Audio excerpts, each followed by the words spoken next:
Thank you all for being here tonight. My name is Ann Claire Stapleton. I'm a former conflict journalist, and I'm also my husband's still serving in special operations. I'm going to introduce our panelists tonight. We have Marcus and Amber Capone, co-founders of VETS, Dr. Nolan Williams from Stanford University, Brian Hubbard, the executive director of the American Ibogaine Initiative, Maddie Roberts, as you guys just saw his story, and then we also have Robert Gallery, former NFL player and College Football Hall of Famer.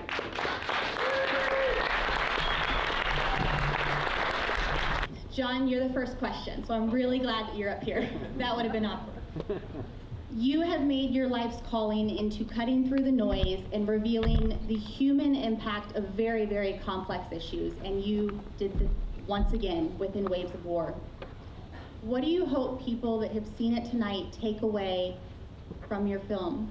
These are real human beings with real stakes, and they were going through something that they themselves, I don't think, understood a lot of the time. And then they found peace in this most unlikely place. And I hope that sure one good use of it is to educate people like the folks in the room who could help bring this modality to other people by studying it more and maybe thinking about more expansively about how we deal with mental health in this country and with TBI in this country and PTSD and all the things that you see the soldiers go through.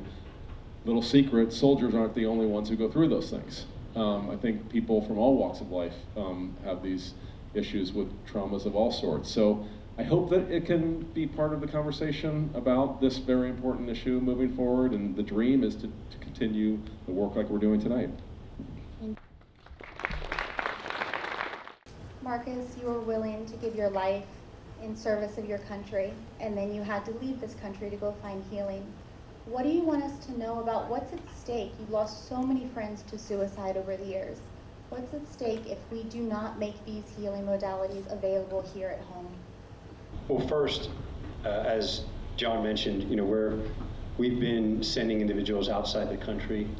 At least we have since 2018, but this has obviously been happening for quite some time.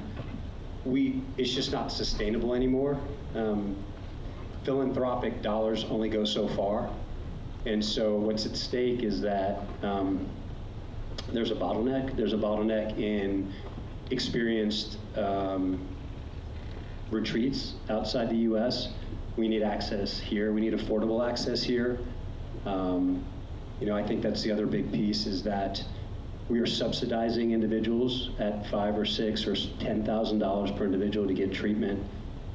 That's just not sustainable with donor dollars, and so we really need to figure out how to bring it here to the U.S., how to do it correctly within the system.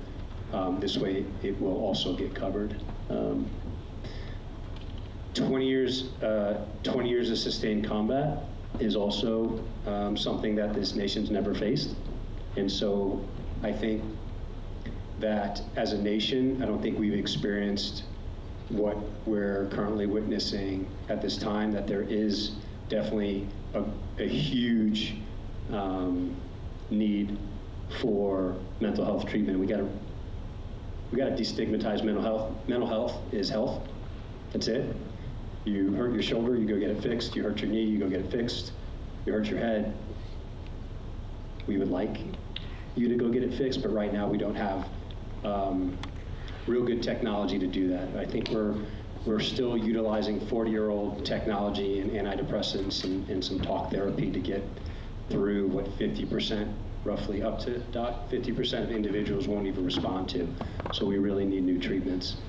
And I think the last thing I'll say is what's at stake. I think the obvious is if we don't offer solutions to this huge gap of individuals that are, we'll call them treatment resistant, meaning they're not responding to current traditional approaches to mental health care, more people are going to take their own lives, and that's not okay, and we need to do something about that, and we can do something about it. Come on now, let's go.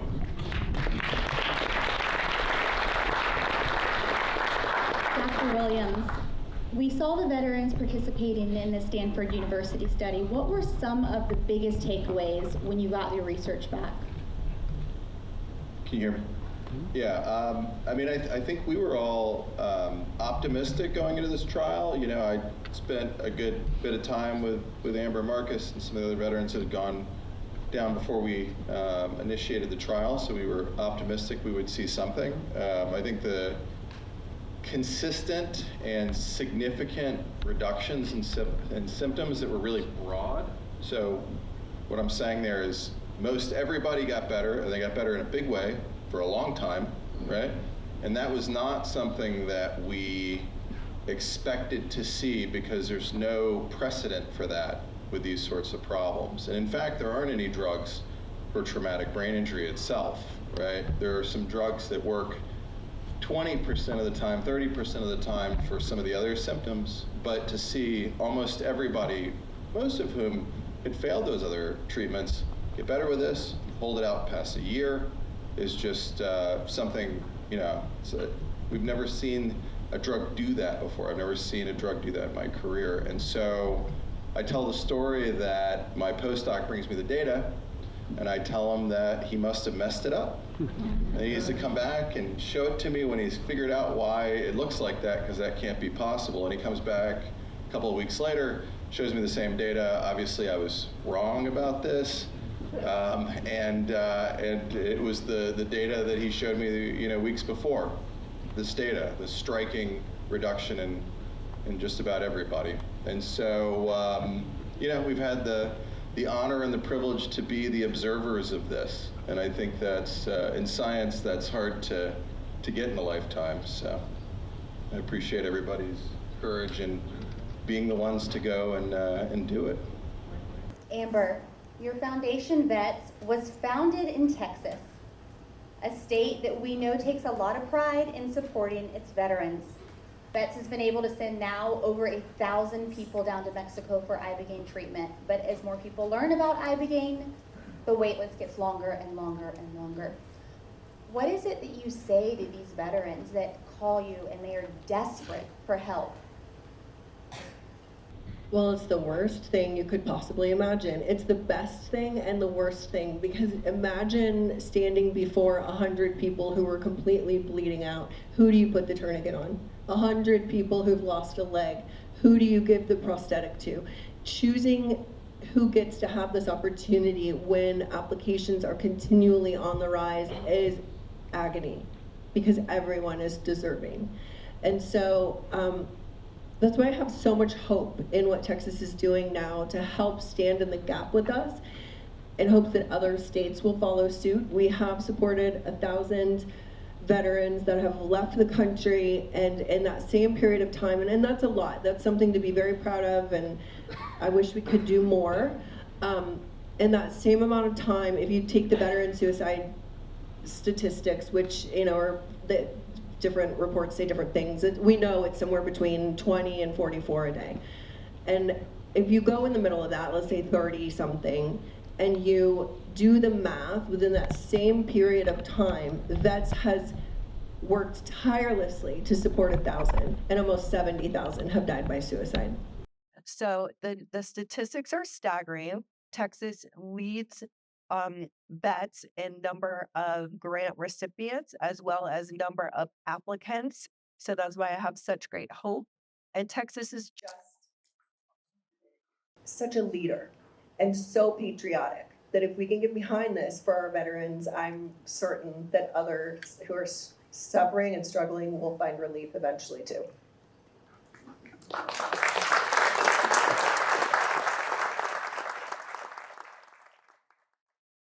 One of the things that I think is so important for you guys to understand is that this is not just a veteran issue. Ibogaine's potential to heal expands so much further than just the veteran community. Brian, Texas has spent decades and billions of dollars trying to fight the opioid and substance abuse crisis. Yet the numbers, it continues to rise. How could Ibogaine be part of that solution? Let's begin with an observation that government likes to be judged more by its intentions than its results. Texas is one of 50 states that has been impressed into a framework established by the federal government for how we deal with the profound impacts of the opioid epidemic that is now in its 29th year. And what we understand is that the very best of what we have has a very modest rate of success. The best bottle being about 25%, and that is the use of methadone and or Suboxone with which to treat opioid addiction. And for those of you who may not be familiar, those two first substances named are indeed opioids. And while it's better than nothing, we should always be looking for opportunities to improve. Ibogaine has the singular capacity to resolve physiological opioid dependence within 36 to 48 hours, no matter how long someone has used, no matter how much someone has used, for 80% of the folks who take it but a first time. That number goes to 97% with a second supportive dose. The reality is, over the past 4 years, we have lost more individuals to the category broadly defined as diseases of despair, drug overdose, alcohol-related disease, and suicide than we lost soldiers in World War II. We have lost more individuals in American society to diseases of despair over the past 8 years than we lost soldiers in the combined conflicts of World War I, World War II, Korea, Vietnam, and the post-9/11 conflicts combined. The response of U.S. government health policy has been to push for the delivery of medications that anesthetize the soul and slowly euthanize the body.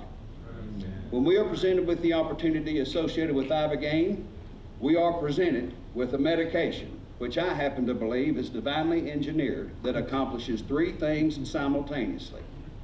It resolves physiological substance dependence.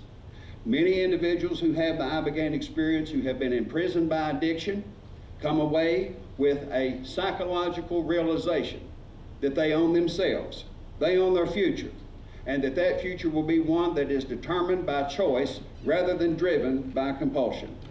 And finally, and in my opinion most consequentially, many individuals who have an Ibogaine experience come away with an absolute concrete affirmation of their individual divinity as a spiritual being, who is the child of an eternal creator whose essence is almighty, unconditional love for them, and who also has a special and unique purpose for their lives. If we can flood this society with medications that anesthetize the soul and euthanize the body, then surely we can at least make one available that will allow them to feel the reality of their soul. Let's go!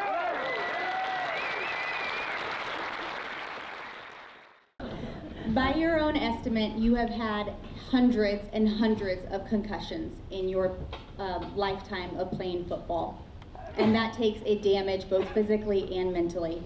Can you talk about some of the symptoms that you struggled with and how your life has changed since you also went to Mexico for Ibogaine treatment? Yeah, first of all, I'd like to thank Marcus and Amber, which I've done many times, but if they hadn't answered that email I sent in 2019, I wouldn't be sitting here with this group of people. So I owe them a lot. I've got to know, I've thanked Maddie, I've got to know Maddie and the rest of the military community that's in here. So thank you guys for letting me in to your family. But the symptoms I had, after my playing career just seemed to worsen as time went on. I had severe brain fog, I had this ringing in my ears, I had severe depression, severe anxiety, and it turned into severe rage and suicidal thoughts and just everyday functioning of being a father. My wife wouldn't let me take the kids to their soccer practices because I'd either lose it on them or someone else or call her and ask her where I was supposed to be. So as time went on, all these things were compounding, and then I learned later I also wasn't dealing with what I saw as failures I had, that I saw myself as a person in my career. And over time, it just got to be, I got to be a shell of a person that I was. And, after my Ibogaine experience, I came back and I was a different human being. It was a complete 180 of my symptoms. You know, I came back. It was actually, you know, going through the airport on the way home, like these guys talk about. Everything was so loud and so clear that, you know, probably the biggest guy in the airport and walking against the wall, because it's, you know, you hear everything, you see everything, and I hadn't had that in years. And then to get home to my family, you know, before I went down, you know, I was masking all of those symptoms with alcohol, and it got worse and worse, and I haven't had a drop of alcohol since 2019.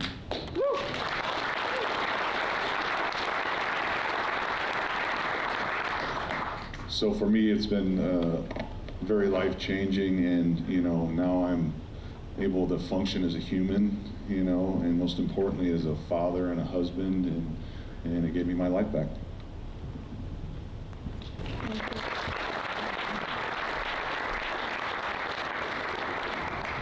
Maddie, we all saw your reluctance initially to go try Ibogaine, and it took you a while to get around, but you got there.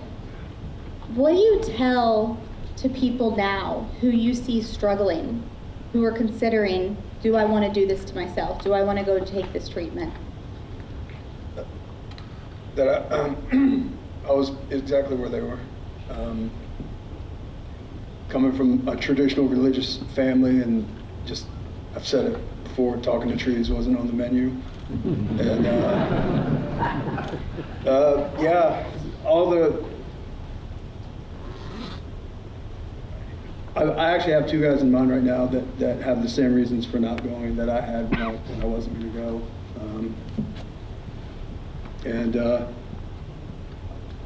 Watch the film. You know, the film is the biggest thing. You got to watch this film, man. And I tell them my experience down there, and I didn't think, and I had this conversation with my mama. I didn't think I would go to Mexico to do a ceremony from Africa with tribes in Africa to find my way back to faith again. I'm still struggling with it, but I am open to conversations with God now, and I didn't have that before. I shut that out. It was like an old campfire that had kind of went out, and that experience stepped in and breathed fire back into it, breathed life back into that fire. So now I'm sitting back at that campfire, and that's what I tell them. It's not it's crazy, man. I'm right back where I was before I lost my faith, and that's what I tell them.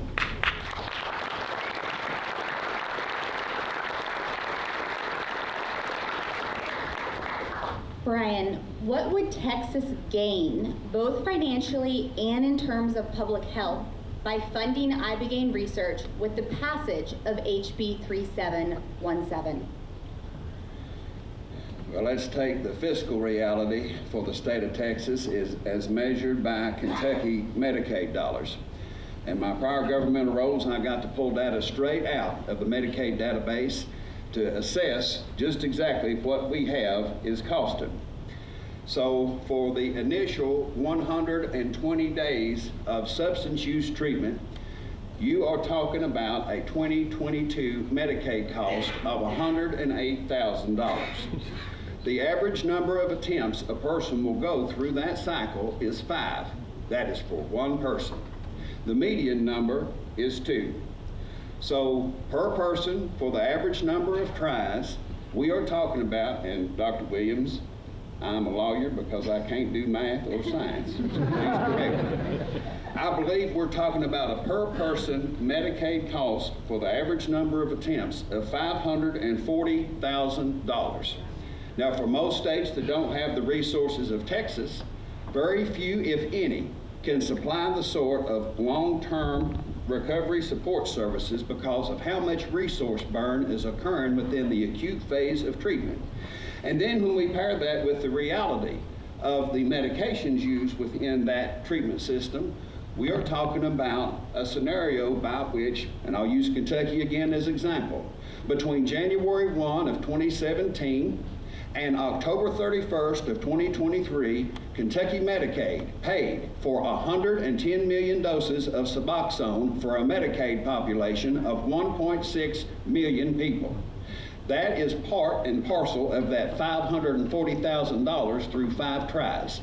If you take an Ibogaine treatment and a 10-day hospitalization and put it at the high side of $40,000, you have just reduced your cost by $68,000 for the first try, and you have shortened 120 days of misery down to 10 days that should result in physiological liberation.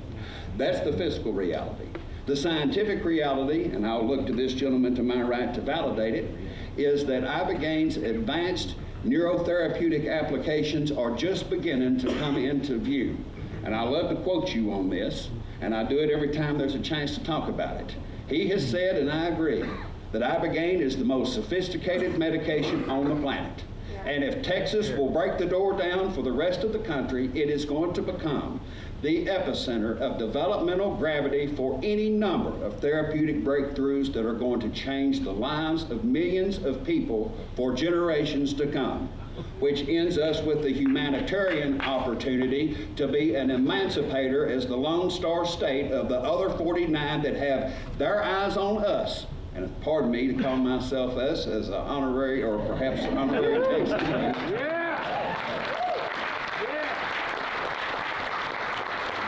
If we are successful with House Bill 3717, there will be a tsunami that follows Texas's lead, and this country is never going to be the same. And for once, it's going to be for the better.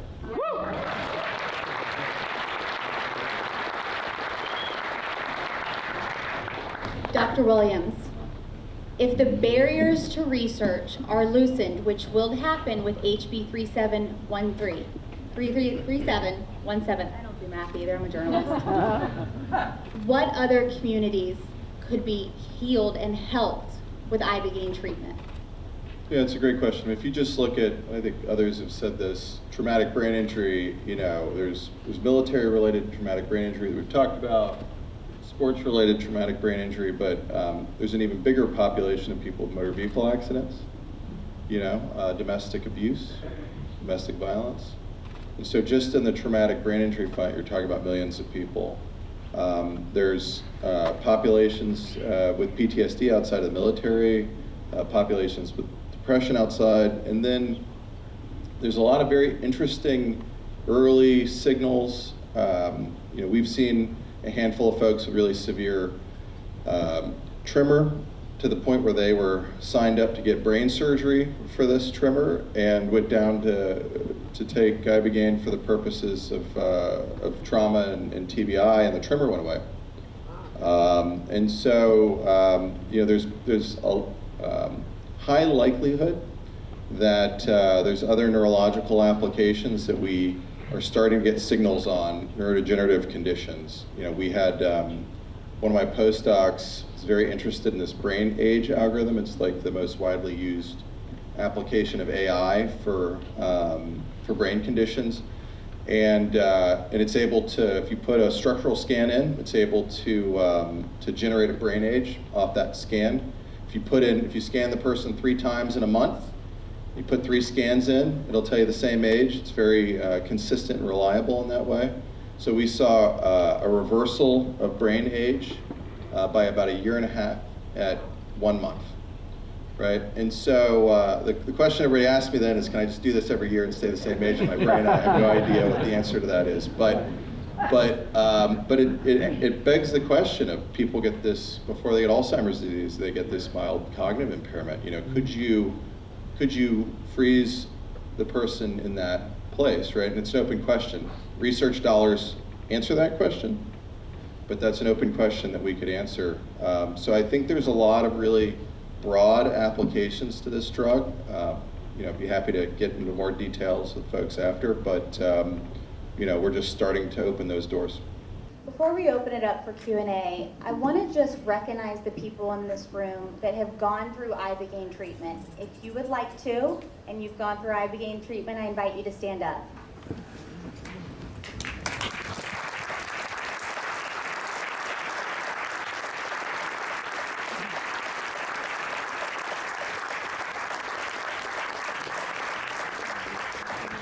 to the lawmakers in this room.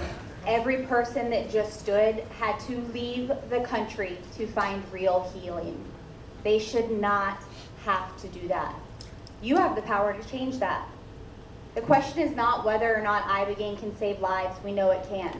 The question is whether or not Texas is going to be the place, the first in the nation, to make this healing possible on U.S. soil. We're going to open it up for Q&A. I think we have Sherry right here with the microphone. If anyone wants to come and ask her a question, just make sure that you ask, let us know who you're asking it of, please. This question is for Nolan. Do you have any interest, or have you looked at all at microdosing protocols with ibogaine, either standalone or as a follow-up to the ceremonial dose? Yeah, it's a great question. The question was about giving small doses of ibogaine, which, as you probably know, was done in France from 30 to 66. When the French were using this as part of their kind of medication armamentarium, and so there have been a handful of Parkinson's patients that have done this.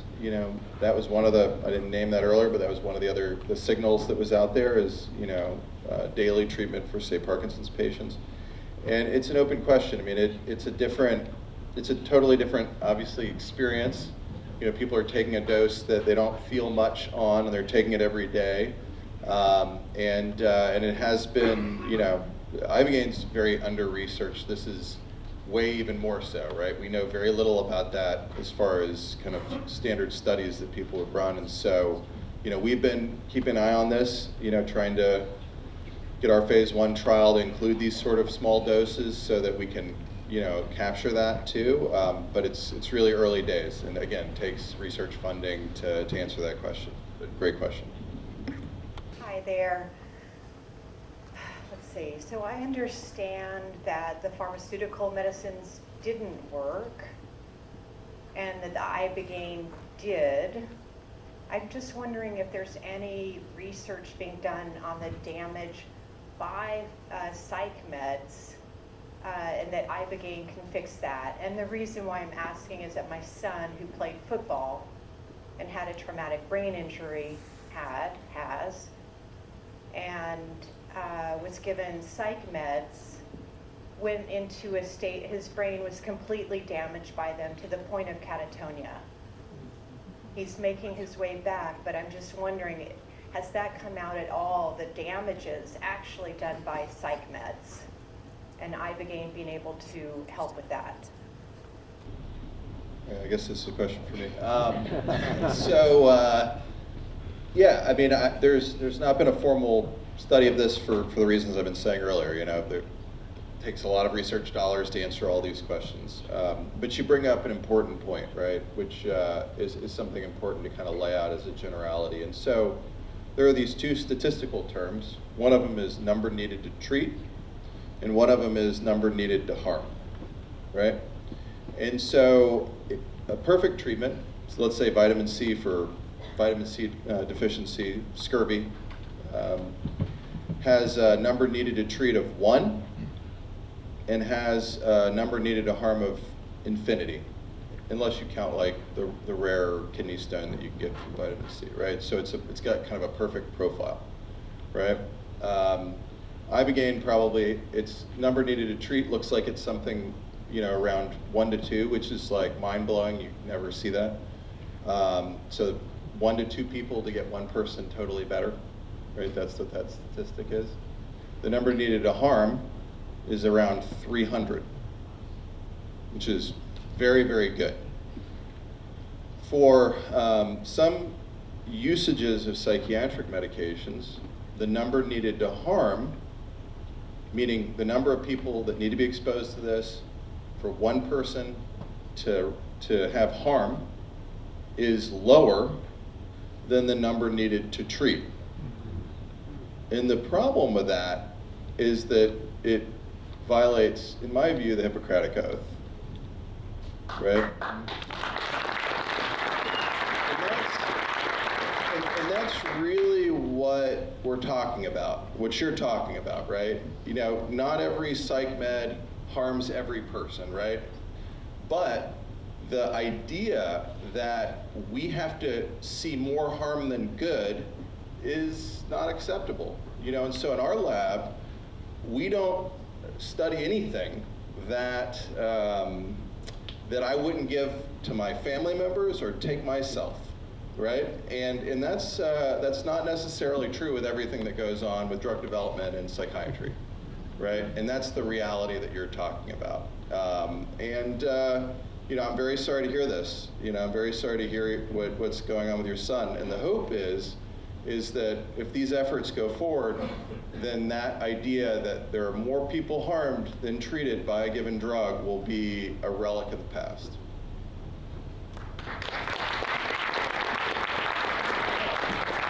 Thank you for the presentation. And my question, I was wondering about the difference between this treatment, Ibogaine, and LSD psychotherapy treatment, MDMA, mushrooms, I don't know the correct name, ketamine. What would be the benefit over those treatments? I guess that's the question for you again. So psychedelics as a term can be broadly defined or narrowly defined, right? And so in a broad umbrella, Ibogaine sits in that umbrella. Some would say MDMA sits in that umbrella, in the classic psychedelics like LSD and psilocybin. LSD and psilocybin work in a way of very potently affecting one neurotransmitter kind of receptor system. And they produce, as a generality, similar sorts of experiences, right? Open eye perceptual changes as part of it. The Ibogaine experience is, for a lot of folks, very different than that, right? It's closed eye recollection of earlier life, emotionally salient memories, trauma in the case of those that have experienced trauma. And in some ways, I think that Ibogaine is a very useful compound to be studied. It doesn't have the kind of baggage of LSD. And it also has, for a lot of people, breaks, right? You can open your eyes and you can take a break. You can go back in. And in some ways, having some level of control over that, and I think that was kind of well described earlier. And so that's the value, I think, of it. It is within that umbrella, but it is very unique. It's unique in its subjective experiences, and it's also unique in the fact that it seems to persist in its effects for a very long time, both in basic science experiments as well as in clinical experiments. So that's how to kind of think about it. So is it useful to do this treatment, like you said, once and then a follow-up treatment, and then would you follow that up again, like once a year to keep a basic level, or is that it, or is everybody's different? Yeah, I mean, everybody's different. There are anecdotes that the clinics would tell you, around what kind of cadence people redose and all of that. But I will answer your question in a similar fashion to what I've said earlier, which is there's very limited funding. We don't have answers to any of that scientifically. That's why these efforts are really important. That's why we're humbled that Texas is thinking about this, because that's part of what research dollars answer. Just one really last question. Recently, I came up with a super severe case of tinnitus, which I'd never even heard about before. I went to bed one night fine, woke up the next morning with screaming, and I couldn't hear at all in my right ear. So I've been dealing with that for a year, and it's this constant, I have to wear these hearing aids and to deal with this screaming in my ear to just keep it at a level where I can function. And it's a brain thing, right? So I'm wondering, do you think, that could help, this treatment might help because it's a brain thing? Because I can't figure out why they can't figure it out. They figure out all this other stuff, but they can't figure out this. And 20 million people suffer from it. It's crazy. Absolutely. So tinnitus, it's kind of a repetitive kind of pulsating, ringing in the ear, and there are various kind of flavors of it. There's not much in the way of therapeutics for it.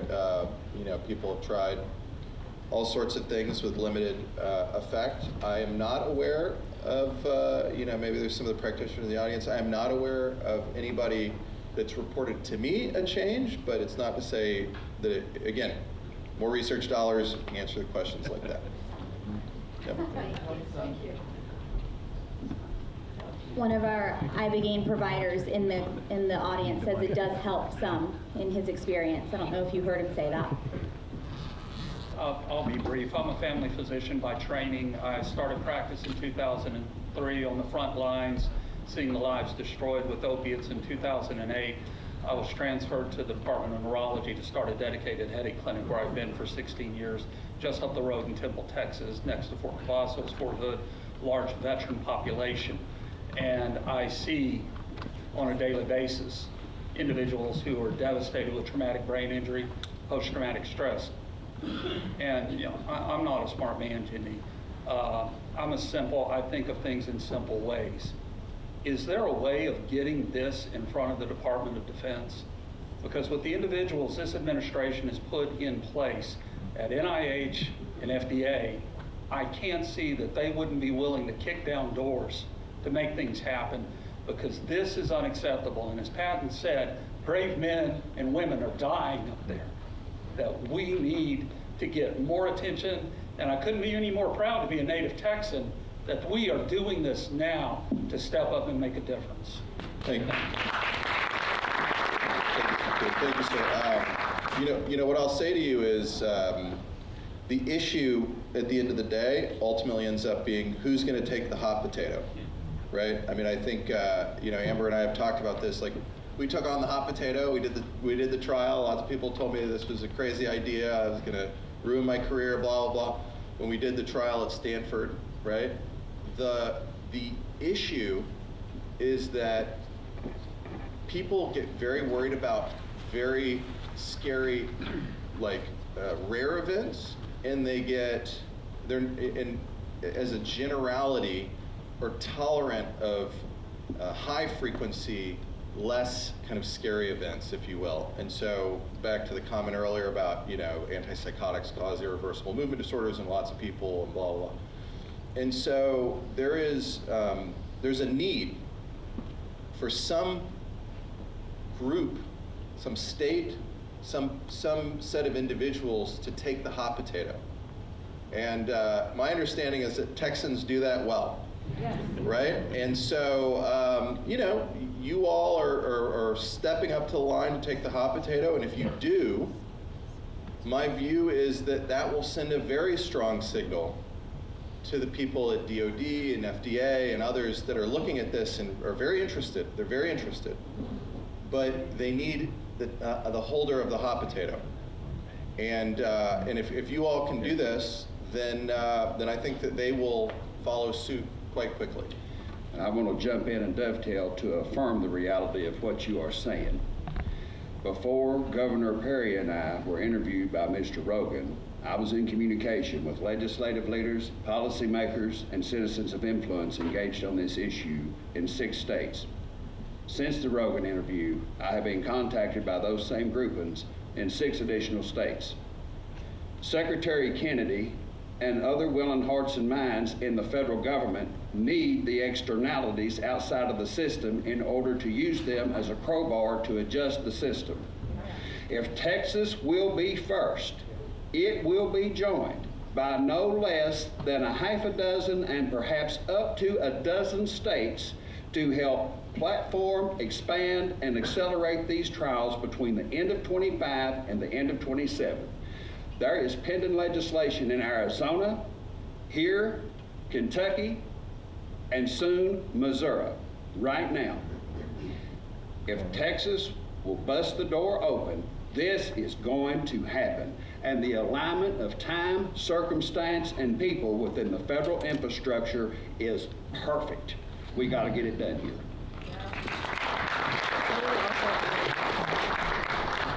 So, 2 other fellow Texans have already picked up the mantle and started making progress in DC. Dan Crenshaw and Morgan Luttrell were successful in getting an amendment added to the NDAA, which is the way that we fund our military government. And we've already unlocked, we advocated for that with them, and we've already unlocked $10 million in federal funding, and it was recently announced that roughly $5 million of that is going to this research at Walter Reed. So it is happening, and I think that Texas will obviously turn up the heat. Awesome. Just one quick question for me. I'm curious about the bill author and if he was able to attend tonight. If somebody could speak right to back that. there with his family. Could you tell me a little bit about the author? His name is Representative Cody Harris from the 8th House District here in Texas. And there is a companion bill that is in the Senate that is being sponsored by Senator Tan Parker. We also have a Representative Orr. Is she still here in the audience? She was here at the reception earlier. She has sponsored the very necessary and essential budget rider in the State House to the tune of $50 million to make this project live, breathe, and walk. And each of these legislators need every engaged citizen to enlist with them to make sure this gets across the line. We've got between now and Mr. Sanchez, is it June the 3rd? June the 3rd. We got to execute. Thank you. First of all, thank you to everyone up there. Thank you for the part you're playing in what's to come. Thank you for sharing your story and for taking the risks you have. This question is primarily for Mr. Hubbard, but also Dr. Williams. Some believe that the pharmaceutical industry is interested in having lifetime customers, not really making cures. So my question is, how do we keep that industry from bastardizing and ruining this, knowing that we need to make this affordable in America? I'm assuming by bastardize you mean steal it, put a big high price barrier around it, and make it extremely difficult to access unless you are washing cash. Is that what you're talking about? This is the importance of the state dollar.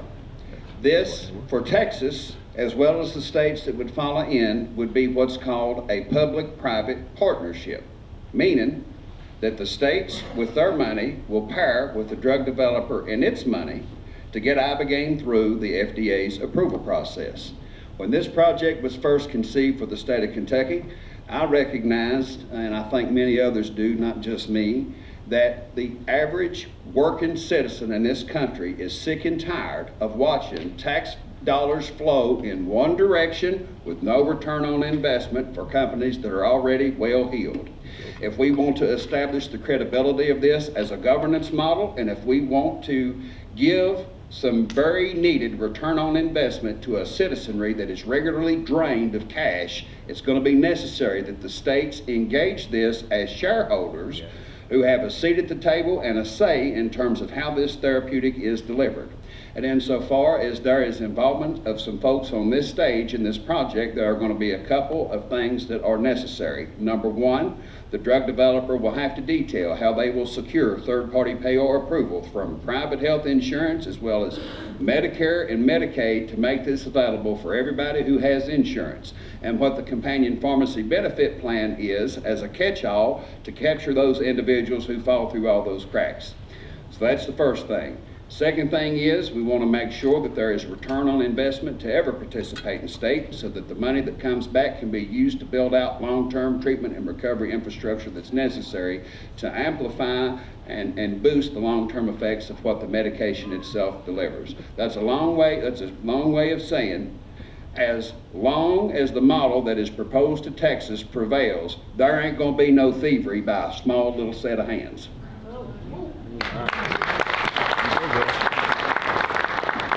Amber, I just got to say, watching Trevor and watching all these guys, I had this done about 2 months ago. I was walking with a cane. I'm doing 2 miles with no cane now. I was on 180 pills of 15 milligram morphine pills a month. 0 now.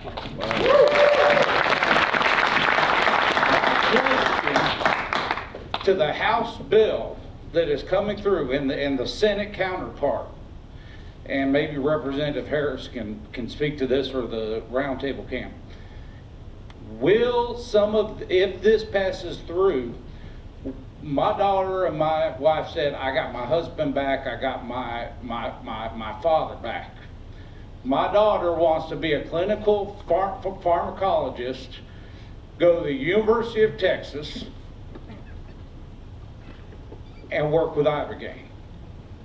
And she wants to know, she asked me to ask this because she's touring over at the campus right now.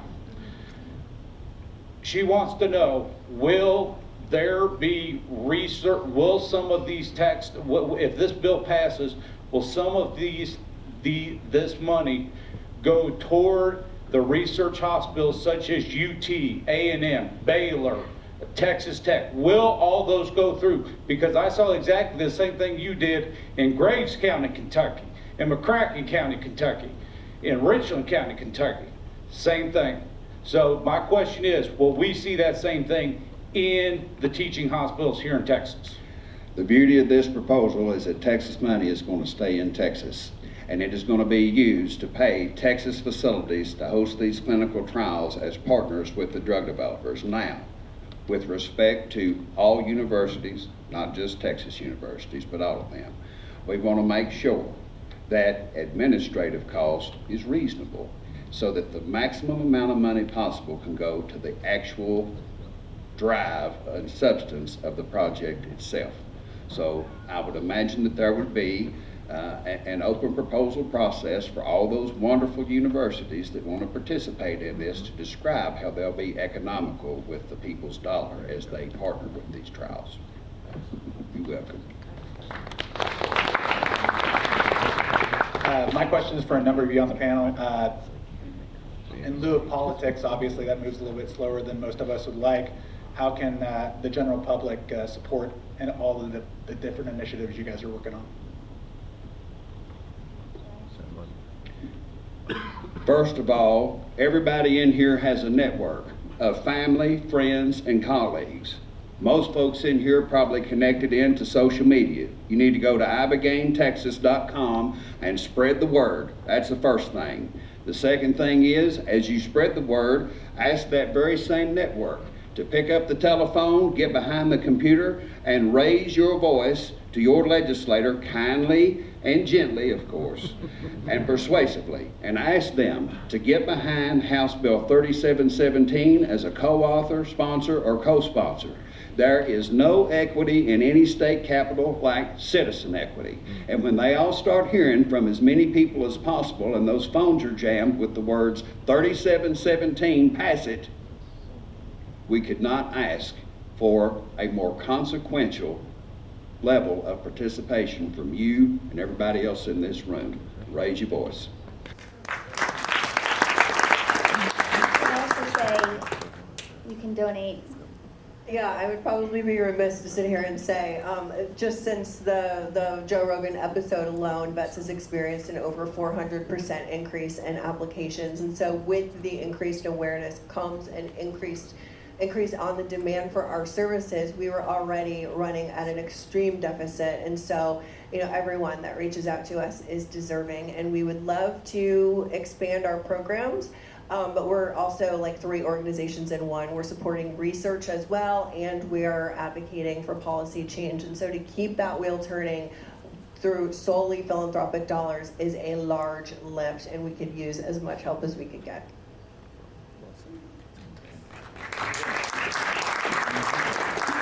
Thank you to everyone on the panel for a beautiful film and for this evening. I've learned a lot, and I really appreciate being here.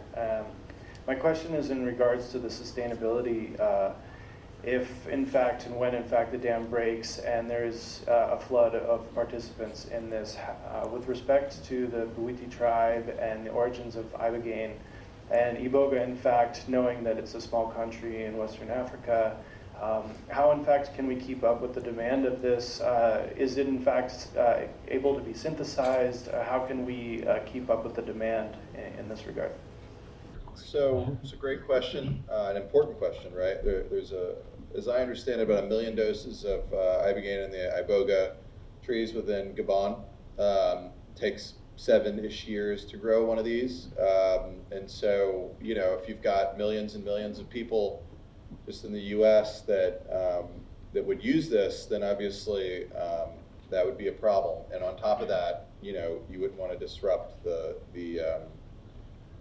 Boiti's access, right? And so, you know, there have been groups this year that have done a full synthesis, so it looks like it can be completely synthesized from you know, starting materials. There's also groups that have found ways to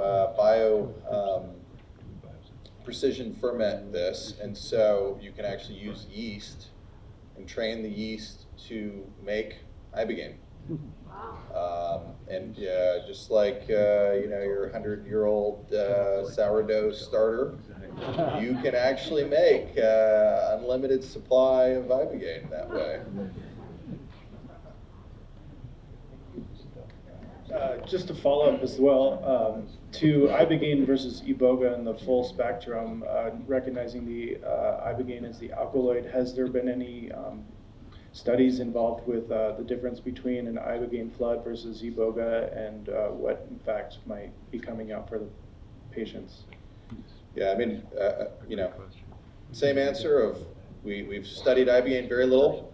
We've studied the, you know, the other alkaloids, ibogamine, ibogaline, others even less so. I think it was like one ibogamine mouse study or something. And so there's a lot of work to be done. You know, some of the practitioners will tell you that there's even more benefits to total alkaloid extract because of the other alkaloids in the iboga root bark, but you know, it's just it's super early days. That could be, I think, one of the other gentlemen that was up here was talking about a future pharmacology student here in UT, right? That's a PhD dissertation or 10 that you're talking about. You know? There you go.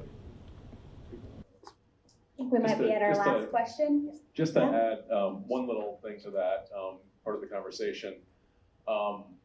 Just as an observer in the last several years, having gone down to many of these clinics in Mexico to see the practice of preparing for, taking ibogaine and then integrating that experience into one's life afterwards, I think people would agree with me that the study of the chemical is certainly obviously something we need to do. But it probably goes without saying that we also need to study the people that have been using this treatment for hundreds of years. I think as is the case with a lot of quote unquote indigenous medicines, plant medicines, animal medicines, naturally occurring chemicals that we don't have, you know, we have our best scientist in the country on this particular issue, and he's telling you himself over and over again that he's only done this one little study. But there are people in the world that have been using this for centuries and that know a lot about it. And so I would think that it would be important as part of the millions of dollars that get spent on this to see, you know, how human beings have been using this sustainably for many hundreds of years and how it's been helping those folks, in this case in Gabon, in the case of 5-MeO-DMT, in the Americas. I just wanted to add that that's kind of a cultural piece of this scientific question.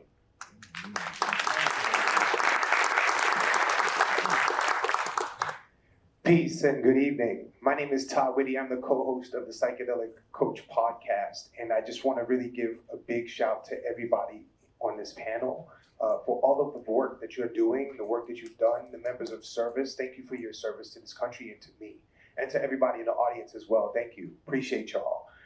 I've been a registered nurse for 34 years, and in my 34 years of nursing, I have never seen anything as revolutionary as psychedelics, to the point where I left after 25 years of working clinical emergency room nursing to support human beings before and after their psychedelic experiences. That is my life now.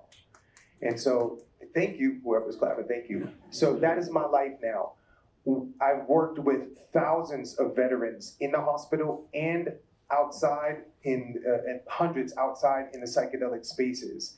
The people that I have found that are the most marginalized are brown folks and people that don't speak English as a primary language.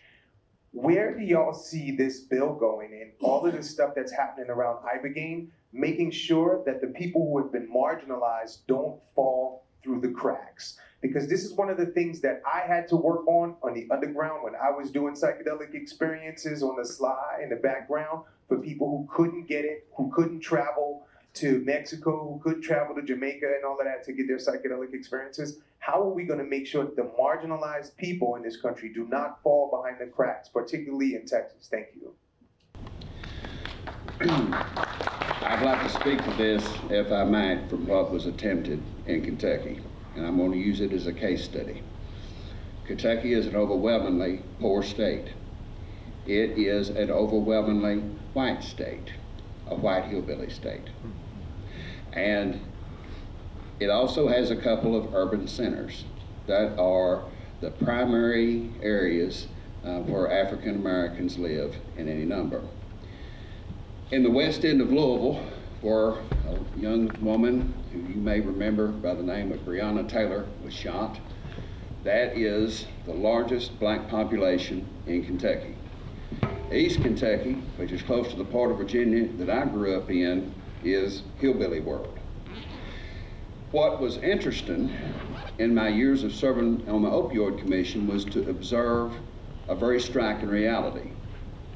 When OxyContin took over the mountains, those folks who were dependent were referred to derisively as pillbillies. These were poor, working class folks who treated the pain of their condition with opioids. When we moved into 2021, we noticed that for the very first time, the face of the opioid epidemic in Kentucky was black and male, due to the injection of fentanyl into the street supply. So when I began to develop the Ibogaine project, I recognized that we had two estranged populations, commonly afflicted, yet alienated, and unable to recognize because of the conditioning of mass media and existing American culture, which thrives on division, that common affliction requires common unity. And therefore, there was a very special opportunity to take two populations who desperately needed each other, who needed to come together to march in unison to make their state government to be responsive to their most basic needs around the Ibogaine project. And it was expressed this way: to bring a plant from West Africa across the ocean to heal white hillbillies in East Kentucky and black folk wherever they live, but in particular the west end of Louisville, is the very sort of unity opportunity for which American society is starved. I feel confident in saying that as long as any of the people that are on this stage are involved in the deployment of Ibogaine within the U.S. medical system, this is a project that must, by its very nature, encompass every kindred, tongue, and tribe that lives on these shores, and it shall be done.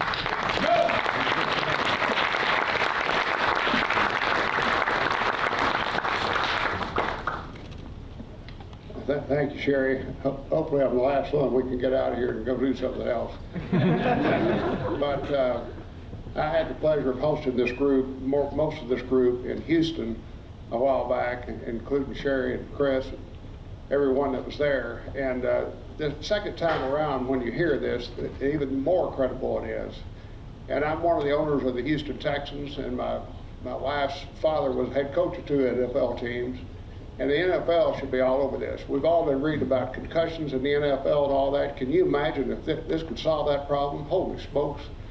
And so I'm a Texan through and through, born in Hereford, raised in Lubbock and Amarillo, spent 10 years in Dallas, now 25 years in Houston. So I've covered the state, and the state of Texas should get behind this.